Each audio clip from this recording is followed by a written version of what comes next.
In the fall of 2021, a 10-year-old boy named Wyatt was playing in the backyard of his family's home on the eastern edge of Missoula, Montana, less than a quarter mile from his elementary school. The yard backed against a narrow strip of brush and cottonwood that followed a drainage creek toward the foothills. It was mid-afternoon. His mother was inside. "If what you just heard makes you want to keep going, stay here. This is exactly the kind of content we make, and there is a lot more of it. Subscribe now so you do not miss what comes next." The family had lived in that house for 6 years without incident of any kind involving wildlife beyond the occasional deer crossing the lawn. What came out of that drainage strip was a grizzly bear, a young male estimated at around 250 pounds, that crossed the yard at speed and struck the boy before he had time to do anything at all. He survived. His injuries required surgery and a significant recovery period. He went back to school that winter. The bear was located the next morning less than a mile away, in the parking lot of a strip mall adjacent to a middle school, moving between dumpsters. It was euthanized. The incident received local news coverage for about a week. Wildlife managers from Montana Fish, Wildlife and Parks issued statements emphasizing that the attack was unusual, that bear encounters of this kind remain rare, that residents in areas bordering bear habitat should take standard precautions about attracting wildlife with unsecured garbage and bird feeders. All of that guidance was accurate and appropriate as far as it went. What the coverage did not address, and what the official statements did not address, is the question that sits directly underneath the surface of incidents like this one, and gives it a meaning that the language of rarity and standard precaution cannot fully contain. Why was that bear in that drainage strip at all? Why was it moving toward a residential area in the early afternoon, rather than in the backcountry terrain where its population has historically spent its time? Why had it already been observed near a middle school parking lot? Not because it was panicked, not because it was injured, not because it had been startled out of its normal range by some extraordinary event, but because it had been moving through that kind of terrain with a frequency and a comfort level that young grizzlies in that region are exhibiting with increasing regularity. If you have found this because you want to understand what is actually happening with grizzly bears and human communities in the American West, and not just what the reassuring version of that story sounds like, stay with this. Subscribe if you want more of this kind of reporting.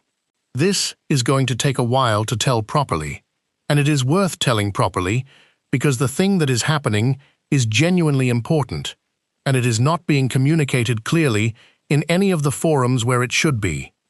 Grizzly bears are not mountain lions. The distinction matters enormously for understanding how the human-bear relationship is changing, and why the change has a different texture and a different set of implications than the mountain lion habituation story, which is itself underreported and misunderstood.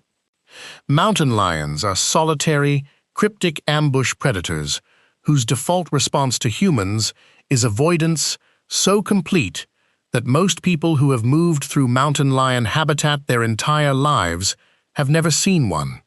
Their habituation to humans is a process that happens quietly, in the margins of perception, and expresses itself in reduced flight distances and increased comfort with human-dominated terrain before it expresses itself in anything a person would notice.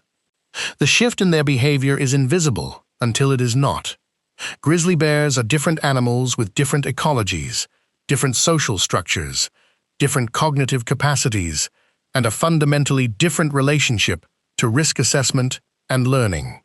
Understanding how their relationship with humans is changing requires starting from those differences and working outward from them to the specific conditions that are producing the specific pattern of incidents that has been building across the American West and Canadian Rockies over the past 2 decades.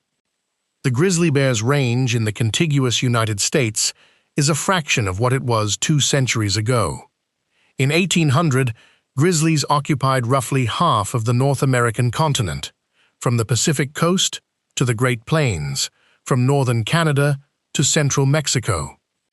The combination of market hunting, government predator control programs, livestock protection killing, and agricultural conversion of the grasslands and river bottoms that grizzlies depended on collapsed that range over the course of about 100 years, with a thoroughness that stands as one of the most dramatic large predator range contractions in modern ecological history. By the time the grizzly bear received federal protection under the Endangered Species Act in 1975, the contiguous United States held perhaps 700 to 1,000 animals, distributed in 5 isolated remnant populations, in Montana, Wyoming, Idaho, and Washington. The largest and most viable of those populations was centered on Yellowstone National Park. The second largest was in the northern Continental Divide ecosystem of northwestern Montana, centered on Glacier National Park. The others were smaller and less stable. The species had been removed from the landscape so thoroughly and so rapidly that the question of whether it could recover in any meaningful sense in the lower 48 states was genuinely uncertain in 1975. What has happened since 1975 is one of the most significant conservation success stories in American environmental history, and it has produced one of the most significant human-wildlife management challenges of the same period. And these two facts are not in tension with each other. They are the same fact seen from different angles. The Yellowstone grizzly population has grown from an estimated 136 animals at its low point in the early 1970s to somewhere between 700 and 1,000 today, depending on which estimation methodology you use and which year's survey data you are working from. The northern Continental Divide population has grown substantially and is now believed to hold somewhere between 1,000 and 1,100 animals, making it the largest grizzly population in the lower 48 states. The two populations have expanded their ranges as their numbers have grown. Grizzlies are appearing in places in Montana, Wyoming, and Idaho where they have not been recorded for generations. They are moving into agricultural valleys that serve as travel corridors between mountain ranges. They are establishing home ranges in terrain that is more heavily fragmented by roads and development than the core recovery habitat inside the national parks. And they are appearing near schools, near parks, near residential neighborhoods, near campuses, and near the recreational trails and open spaces that communities in the region have built in the belief that those spaces represented safe and predictable recreational environments. The phrase appearing near schools deserves to be unpacked because it is the kind of phrase that can be used to generate alarm without generating understanding, and generating understanding is the actual goal of this conversation.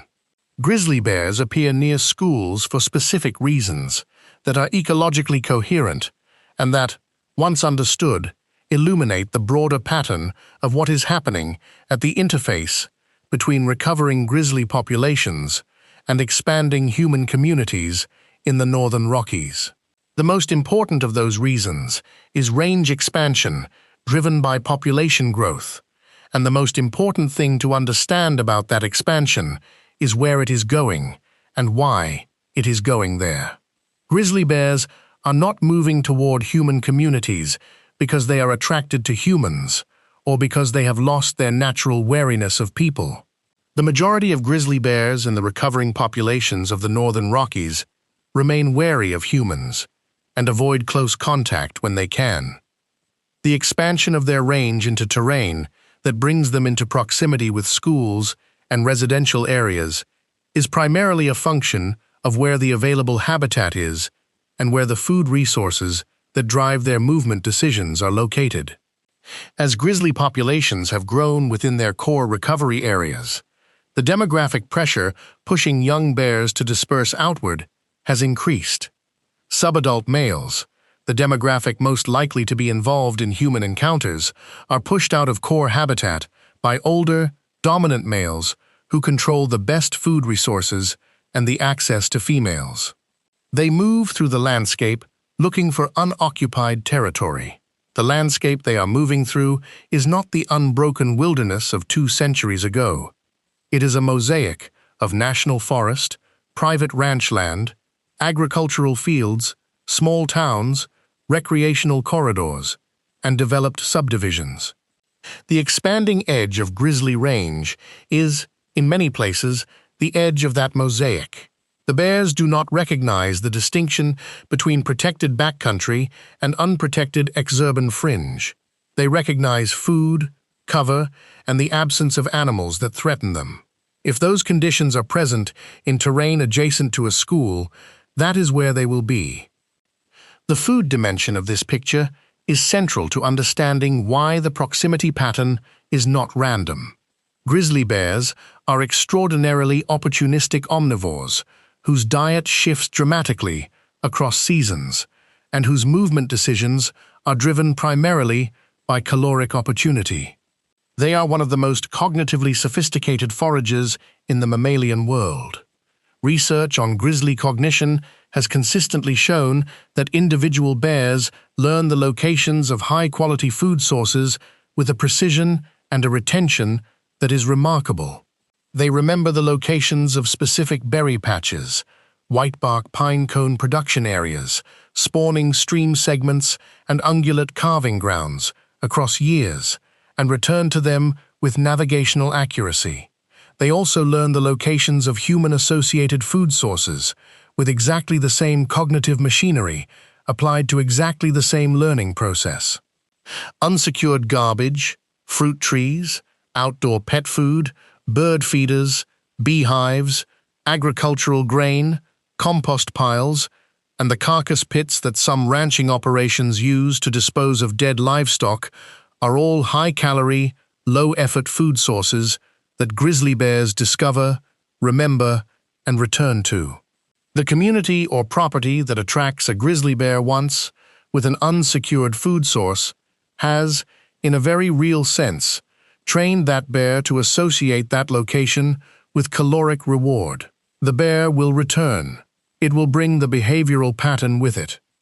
And it will do so in the context of the gradual range expansion that is already pushing bears into human-adjacent terrain, compounding the proximity problem with an attraction problem that operates through the bear's own learning. The concept of food-conditioned bears is not new to wildlife management. It has been central to bear management in Yellowstone since the 1960s, when the closure of the park's garbage dumps forced managers to confront what decades of open feeding had done to the behavioral profile of the park's grizzly population. The dump bears, as they were known, had been conditioning themselves to human food sources for generations. They were nutritionally dependent on those sources and behaviorally oriented toward human areas in ways that created both safety problems and ecological distortions that took decades to partially address. The lesson from the Yellowstone dump bear era was clear and has been repeated in bear management doctrine ever since. Bears that access human food sources become habituated to human proximity and food conditioned in ways that make them progressively more dangerous and progressively harder to relocate successfully. Remove the food source, and you remove the primary mechanism driving the dangerous behavior.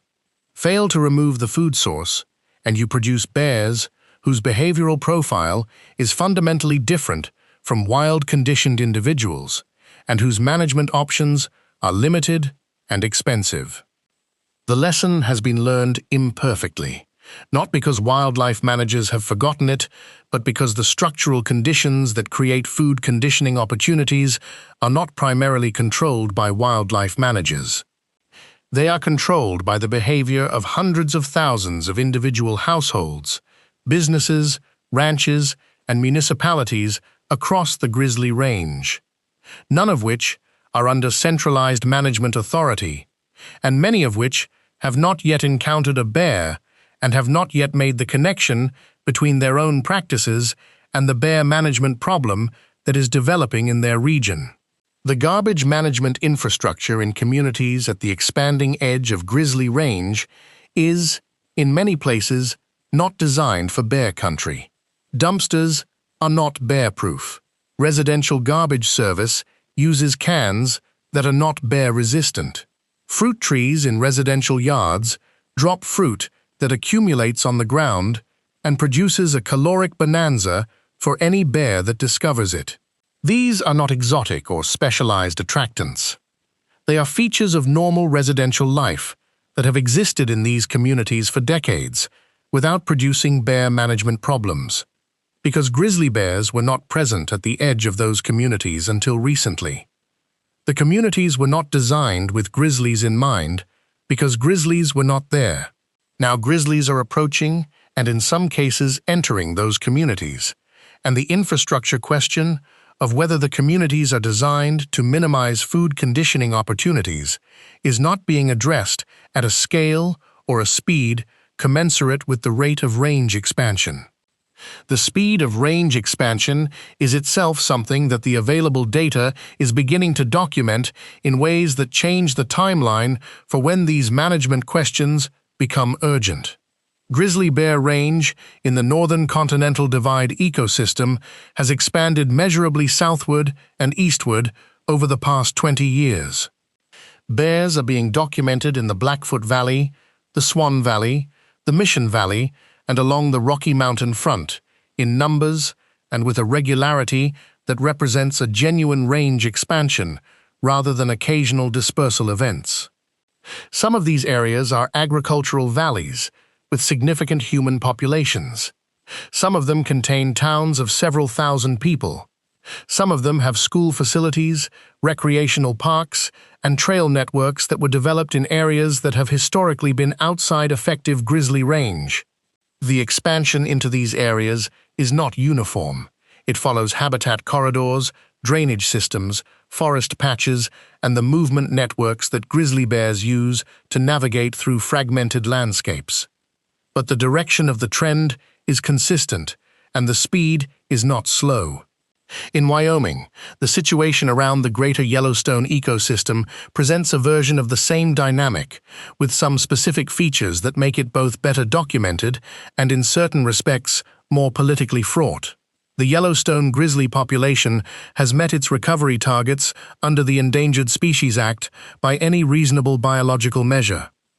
The population is large enough and its range extensive enough that federal managers have twice attempted to delist it from ESA Protection and Return Management Authority to the states of Wyoming, Montana, and Idaho. Both delisting efforts were overturned by federal court decisions that found procedural or substantive deficiencies in the delisting process. The legal and political contest over Yellowstone grizzly management has consumed enormous amounts of institutional energy and has produced a communications environment in which the data about bear-human encounters and the trajectory of the encounter trend has been embedded in advocacy arguments on multiple sides in ways that make it difficult to extract a clear, empirical picture. People who want the bear delisted point to encounter numbers as evidence of management failure and public safety risk. People who want to maintain ESA protection point to encounter numbers as evidence of recovery success and characterize the safety framing as motivated anti-conservation rhetoric. Neither of those framings is adequate to the empirical reality, which is more complicated and more important than either side's preferred narrative. The empirical reality is that the number of grizzly bear conflicts with humans in the greater Yellowstone ecosystem has increased substantially over the past 2 decades, and that the increase has occurred both in absolute terms and in ways that suggest a structural shift in the nature of the encounters, rather than simply a proportional increase driven by more bears encountering more people. The Wyoming Game and Fish Department and Montana Fish, Wildlife and Parks maintain conflict databases that track bear depredation incidents, property damage, close encounters, and attacks. The trend across those databases over the period from roughly 2000 to the present shows a clear upward direction that is not explained by population growth alone. The rate of conflicts per estimated bear has been increasing, which means the bears that are producing conflicts are doing so more frequently, in more places, and in conditions that suggest behavioral changes that go beyond the simple arithmetic of population recovery. The demographic profile of bears involved in conflict incidents tells part of this story. Subadult males are overrepresented in conflict incidents relative to their proportion of the population, which is consistent with the dispersal dynamics discussed earlier. Adult females with cubs are the most dangerous bears in terms of defensive attack potential and are involved in a significant proportion of the attacks that occur in backcountry contexts, typically involving hikers and hunters who have surprised them at close range. But the category of incidents that is most relevant to the question of bears appearing near schools and parks is neither of those. It is the category of food-conditioned or habituated adult males moving through agricultural and residential terrain at the periphery of the Grizzly Range. The bears that have learned to associate human-associated areas with food and have been doing so repeatedly enough that their wariness of humans has been reduced to a level that produces daytime close encounters in developed areas. These animals are not rogue individuals. They are the predictable product of the interaction between a growing, expanding population and a landscape of human communities that has not been adapted to the presence of that population. The school proximity question needs a direct answer at this point because it is the center of the concern that motivates attention to this topic, and it should not be handled with vagueness. Why are grizzly bears appearing near schools? The answer operates at multiple levels simultaneously. At the most basic level, schools are typically located in or adjacent to residential areas, and the residential areas at the expanding edge of Grizzly Range are increasingly in terrain that bears are moving through regularly as their range expands. A bear moving along a drainage corridor from forested foothills toward a valley floor where agricultural fields and residential development have replaced the historic riparian habitat is moving through terrain in which a school may simply be in the way. It is not moving toward the school. It is moving through the landscape the school happens to occupy. At a secondary level, schools and their associated grounds frequently represent concentrations of the exact kinds of attractants that bring food-conditioned bears into developed areas.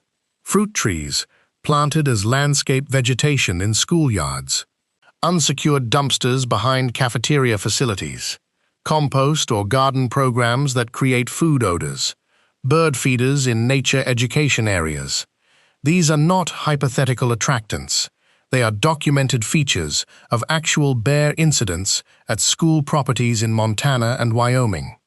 A bear that has learned to move through residential terrain looking for food sources will investigate a school facility with the same logic it applies to a residential yard or a commercial dumpster enclosure. The school is not special in the bear's assessment. It is simply a location in the terrain it has learned to move through. At a third level, which is the most structurally important and the least discussed, the appearance of bears near schools represents a leading indicator of the range expansion process itself. Schools at the edge of the current Grizzly Range are located in communities that are about to become interior to an expanded Grizzly Range, rather than peripheral to it. The bears that are appearing near them now are the advance edge of a population that is moving outward from its recovery core at a rate that is driven by population pressure and facilitated by habitat connectivity. The communities that are encountering bears near their schools now are the communities that have the most time to adapt their infrastructure, their management practices, their public education, and their institutional responses before the full weight of the expanded population arrives in their terrain. Whether those communities are using that time effectively is a question that varies enormously by jurisdiction and by community, and the answer in most cases is that the adaptation is lagging well behind the rate of expansion. The park's question operates through a slightly different mechanism that illuminates a different aspect of the overall pattern. Municipal and county parks in Grizzly country serve as habitat connectors and food source nodes in ways that their designers did not intend, and that their managers are not always equipped to address. A linear greenway park that follows a creek corridor through a mid-sized Montana city is, from the perspective of a grizzly bear moving through the landscape, a habitat corridor that provides both cover and the food resources associated with riparian systems. Berry-producing shrubs, small mammal communities, invertebrate concentrations in decaying wood and soil, and the food waste that accumulates along recreational trail corridors through normal human use all represent caloric opportunities for a bear moving through that corridor. The bear is not visiting the park in the sense that a human visitor uses a park. It is using a habitat feature that happens to be managed as a park by a human institution, whose management priorities do not include optimizing the corridor for bear travel. The incidence of grizzlies in urban and peri-urban parks are not uniformly the product of food conditioning, though food conditioning is often involved. Some of them represent passage events by dispersing individuals moving through corridor terrain that includes parkland. Some represent the use of riparian corridors as daytime resting cover by animals that are foraging at night in adjacent terrain and using the denser vegetation of the park corridor as a refuge during the high human activity hours of the day. Some represent the behavioral signature of habituated individuals that have been using the corridor repeatedly and have progressively reduced their avoidance of human activity within it. The common thread across all of these scenarios is that the park is not a barrier to bear movement. It is part of the landscape that bears are using, and the management assumptions that treat parks as human recreational spaces fully separate from the wildlife landscape around them are being challenged by the biological reality of a recovering grizzly population, expanding into terrain that includes those parks. The management challenge posed by this situation is different in character from the mountain lion management challenge in ways that matter for how it should be thought about and addressed. Mountain lions can be managed to a significant degree through lethal removal of problem individuals and through behavioral guidance that reduces human vulnerability to rare attacks. The mountain lion population is large, its habitat is extensive, and the number of individuals involved in human encounters at any given time is small relative to the overall population. Removing a habituated or predatory individual is ecologically marginal and operationally straightforward by comparison with the grizzly management problem. Grizzly bears are present in much smaller numbers, are recovering under federal protection in most of the contiguous United States, are individually more cognitively complex and socially prominent within their populations, and are managed under a legal framework that significantly constrains lethal management of individual animals. Removing a grizzly bear that has been involved in a conflict incident is not operationally trivial and is politically and legally freighted in ways that mountain lion management is not.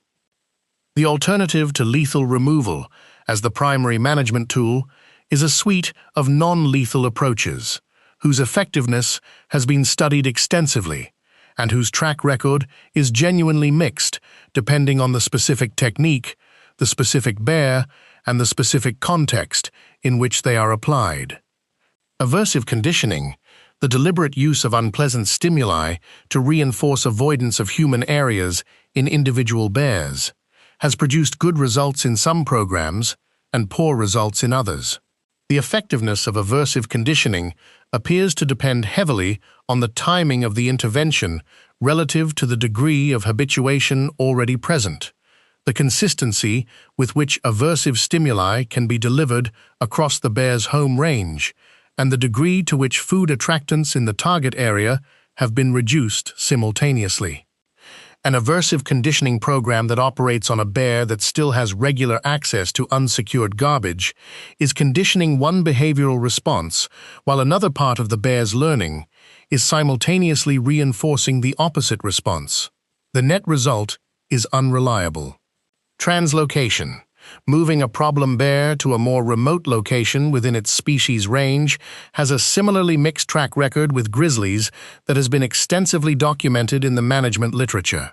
Bears that are moved to remote locations show a strong tendency to travel back to the area from which they were removed. The homing behavior of grizzly bears is well documented and reflects their capacity to maintain a cognitive map of large home ranges with considerable spatial precision. A bear that has been moved 200 miles from a location it has been using as a foraging site will attempt to return to that location, crossing whatever terrain and human infrastructure lies between. Some succeed. The management value of translocation is largely as a temporary measure that buys time to address the underlying attractant situation or to remove the animal from a context where lethal management is politically or legally constrained. It is rarely a permanent solution when the conditions that produced the problem bear in the first place remain intact. The Bear Smart Community Program, which has been implemented in various forms across British Columbia, Alberta, and parts of the northwestern United States, represents the most comprehensive attempt to address the structural conditions producing human-bear conflict rather than managing individual bears as they produce conflicts. The program framework focuses on reducing food attractants at the community level through a combination of infrastructure requirements, behavioral guidance, public education, and ordinance development. Bear-resistant garbage containers required by local ordinance, fruit tree programs that provide free removal or grinding of dropped fruit, electric fencing subsidies for beekeepers and small agricultural operations, and public education campaigns targeting the specific behaviors and infrastructure gaps that produce food conditioning are the core tools of the Bear Smart approach. The program has been implemented most extensively in British Columbia, where communities that have achieved full certification have documented measurable reductions in conflict incidents. The reduction is not universal and not immediate. It requires sustained effort over years and the behavioral cooperation of a significant proportion of the community's residents and businesses. But the evidence that it produces genuine and lasting reductions in conflict rates is sufficient to make it the most empirically supported, proactive management approach available for communities at the expanding edge of Grizzly Range. The communities in the American West that are now entering the zone of regular grizzly bear proximity have not, in most cases, implemented Bear Smart frameworks or equivalent programs. Some have taken initial steps. Some have passed ordinances about garbage management. Some have begun public education efforts, but the gap between what those communities have done and what the Bear Smart model calls for is large in most places, and it is large in the context of a population and range expansion that is not waiting for communities to catch up. The bears are arriving faster than the adaptation infrastructure is being built. That gap is where the incidents at schools and parks and residential backyards are happening.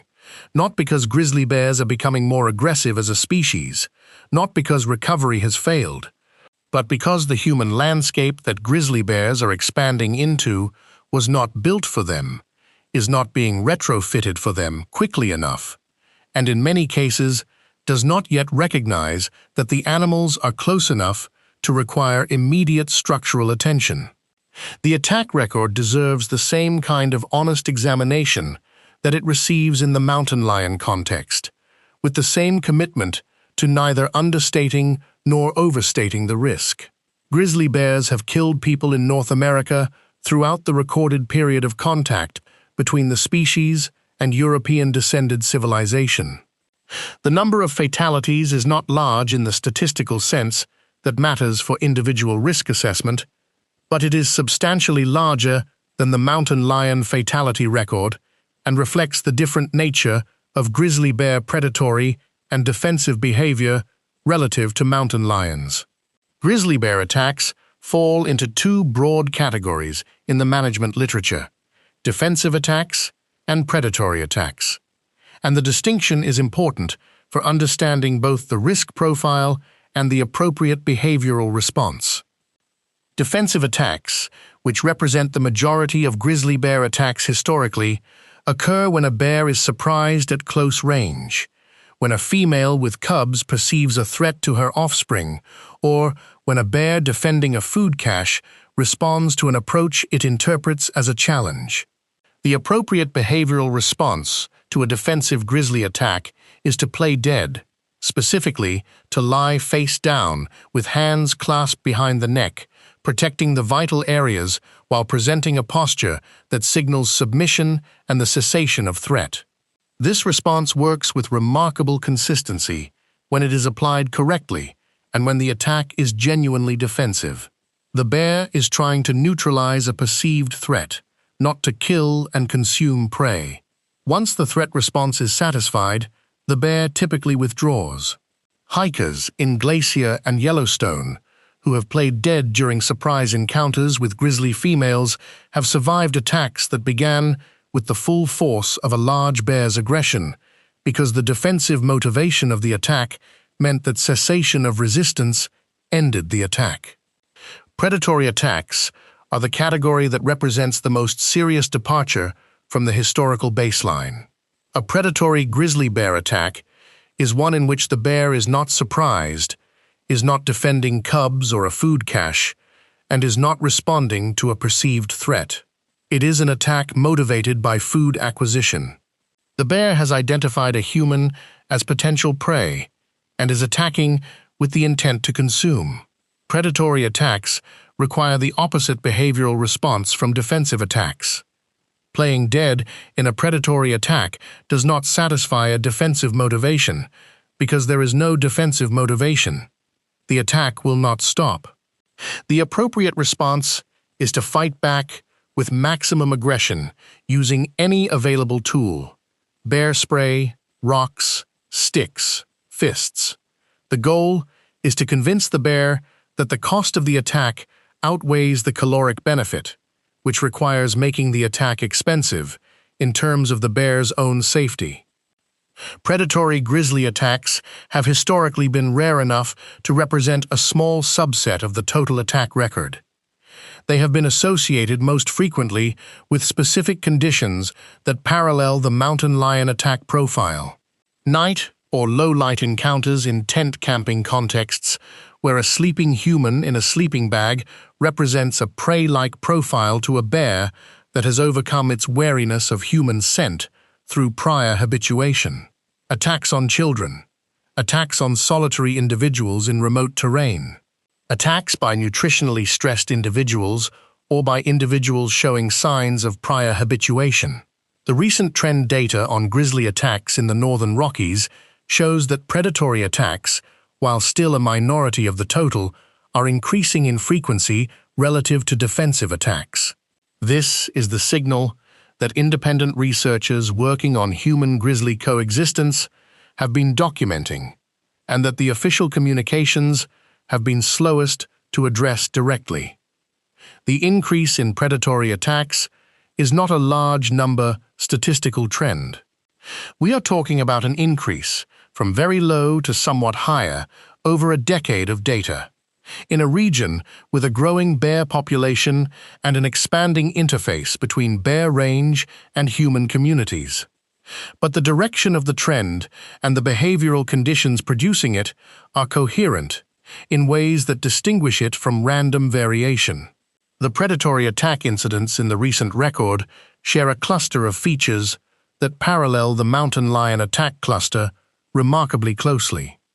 The bears involved show signs of prior habituation to human areas. They are often subadult males in dispersal. They are operating in terrain where human presence is regular enough to have reduced their wariness, but where food conditioning has created an association between human areas and caloric reward. The victims are sometimes alone, sometimes small, sometimes moving in ways that may have triggered a predatory sequence in an animal already operating in a recalibrated behavioral state. The researchers who have been most direct about the implications of this trend work primarily in the academic and agency research community in Montana and Alberta, where the data density is highest and the scientific culture around human-wildlife conflict has a longer history than in the jurisdictions further south along the species' expanding range. Their consensus position is not alarmist. It is careful and specific in the way that good science is careful and specific. They are not saying that grizzly bears are becoming more dangerous as a species, or that recovery has produced a predator management catastrophe. They are saying that the behavioral profile of bears at the human-wildlife interface is changing in specific and measurable ways as population density increases, as range expands into human-adjacent terrain, and as food conditioning compounds the habituation that range expansion alone would produce. They are saying that the management framework built around the historical attack record, which emphasized defensive attack protocols and individual bear removal, is an incomplete response to a problem that has a structural dimension that individual management tools cannot address. And they are saying it in academic papers and agency reports that are read by a few thousand people, rather than in public communications that would reach the communities whose infrastructure and behavioral decisions are most consequential for the trajectory of the problem. The hunting question cannot be avoided in this context, because it is central to how several other Western states have managed mountain lion populations, and because it represents the most politically contested dimension of the grizzly management discussion in the jurisdictions where delisting would return state-level management authority.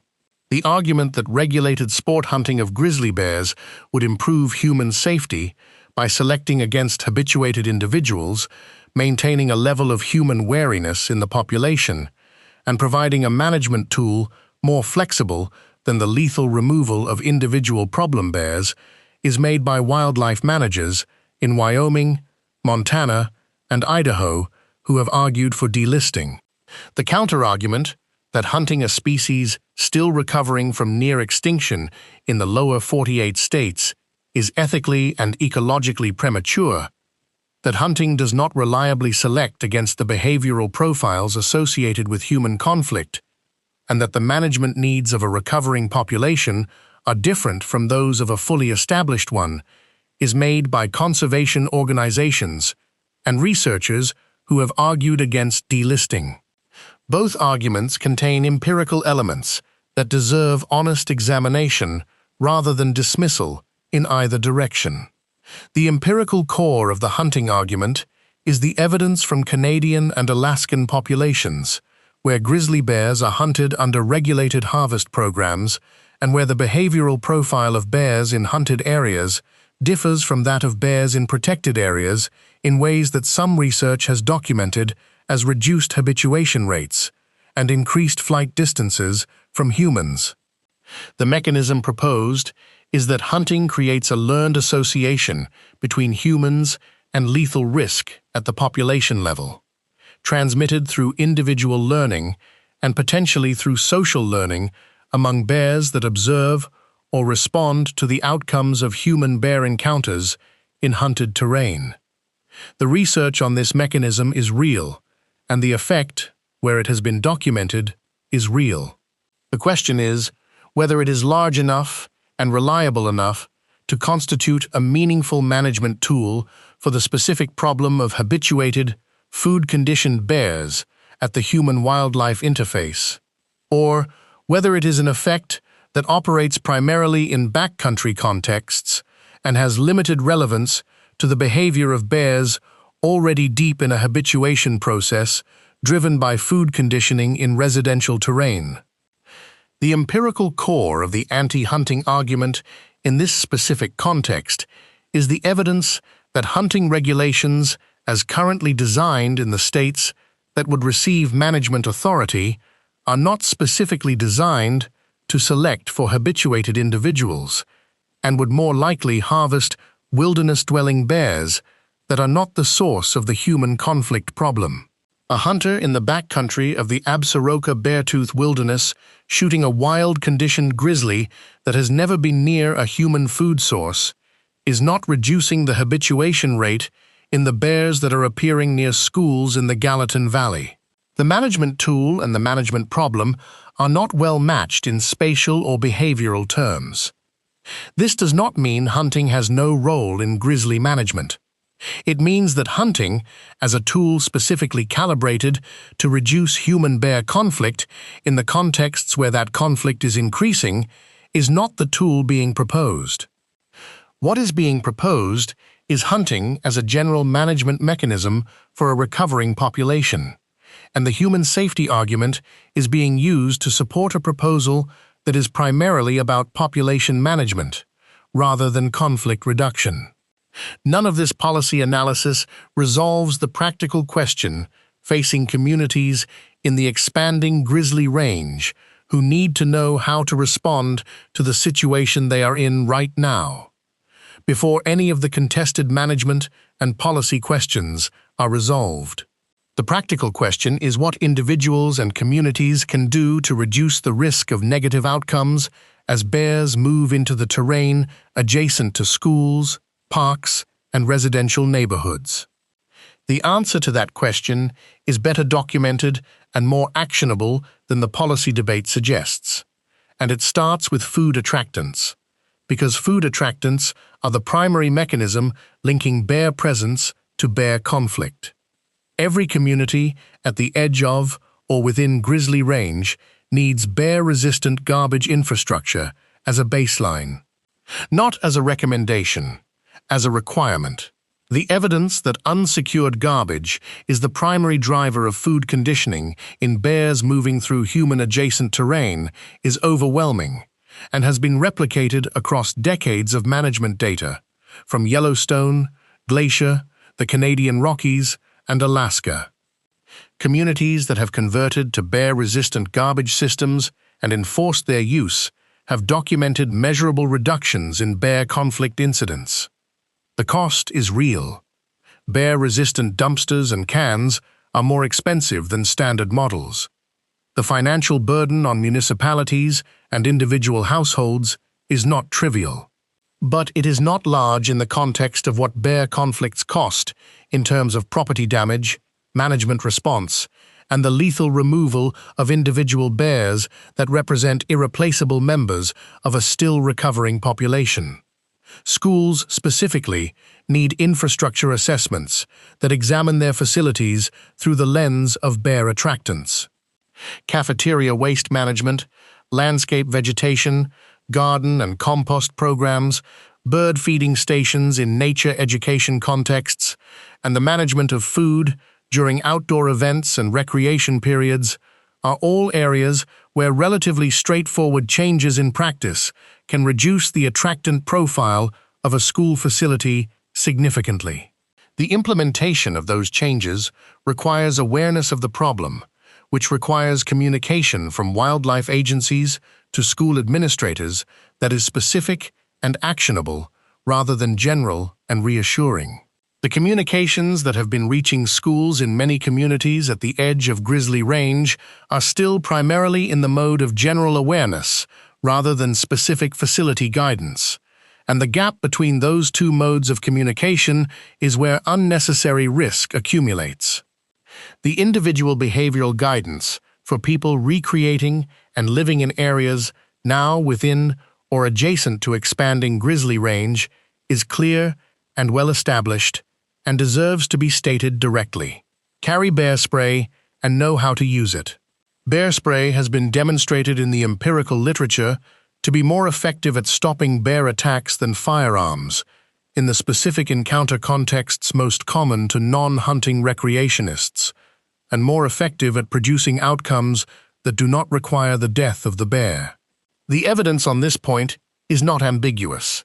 Use it every time, not occasionally. Hike and recreate in groups when possible, for the same reasons that groups reduce mountain lion risk. Make noise in areas with reduced visibility. in dense brush, along noisy streams, near food sources where bears are likely to be concentrated. Do not approach carcasses or areas with the smell of decomposition, as grizzly bears defend food caches, and a carcass in the brush is potentially a grizzly's food cache. Run dogs on leash in areas with bear activity, not because dogs are at high risk from grizzlies in general, but because an unleashed dog that encounters a bear will frequently run directly back to its owner, bringing the bear with it, which has produced some of the close encounter incidents in the documented record. Do not leave food, garbage, or scented items accessible in your yard, vehicle, or campsite, in areas where bears are known to be present. None of this guidance is new. All of it has been available for years from wildlife agencies across the species range. The challenge is not informational. The guidance exists. The challenge is that it is being communicated to communities that are in different stages of recognizing that they are in grizzly country now in a way that they were not 5 or 10 or 20 years ago. The communities furthest along the expansion frontier are dealing with a reality that their institutional infrastructure, their community habits, and their public awareness frameworks were not built for. The transition from living adjacent to bear habitat to living within it is not a transition with a clear announcement. It is a gradual, ambiguous process in which individual incidents accumulate until a community reaches a critical mass of recognition that something has changed. The question of whether that recognition happens fast enough to drive the adaptation of infrastructure and behavior before the conflict rate rises to the level that forces a reactive rather than proactive management response is one of the most consequential questions in human wildlife management in the American West right now. The children and dog proximity issue warrants the same kind of direct treatment it received in the mountain lion discussion, because it is where the intersection of grizzly bear behavior, human vulnerability, and the emotional stakes of this issue is sharpest. Children playing in yards, on school playgrounds, and in parks at the edge of grizzly range are in environments that, for a food-conditioned or habituated bear moving through adjacent terrain, are not fundamentally different from any other human use area. The child is not more attractive to the bear than an adult in the standard defensive encounter scenario.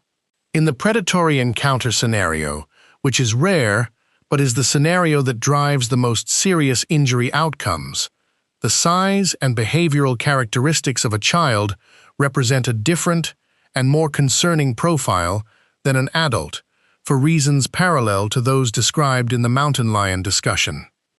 A bear that has been progressively habituating to human-adjacent terrain and has been supplementing its diet with human-associated food sources has been recalibrating its assessment of the risk that humans represent. An adult human who behaves assertively, shouts, deploys bear spray, and positions themselves as a threat represents a different risk profile to that bear than an adult human who is sitting quietly, or a child who is smaller, quieter, and less capable of the behavioral responses that increase the cost of an attack. The documented attack incidents involving children at the periphery of grizzly range are a small number. They are too small to draw statistical conclusions from. But their behavioral and ecological context, when examined specifically, shows the same cluster of conditions that the broader trend data identifies. A habituated bear, a food-associated location, a small or vulnerable individual, a context that reduced the bear's normal caution. The small number does not mean the risk is zero. It means the conditions producing it are developing rather than fully expressed, and the direction of development is toward more of those conditions, rather than fewer. The policy paralysis around grizzly management is worth addressing directly because it is one of the structural reasons why the adaptation of communities to the reality of bear presence is lagging so significantly behind the rate of range expansion. The legal and political contest over Endangered Species Act protection for the Yellowstone and Northern Continental Divide populations has been running, in various forms, for over 15 years. It has consumed enormous amounts of institutional attention, legal resources, and advocacy energy on all sides. It has produced a communications environment in which data about bear-human conflict is routinely deployed as a weapon in an argument about listing status, rather.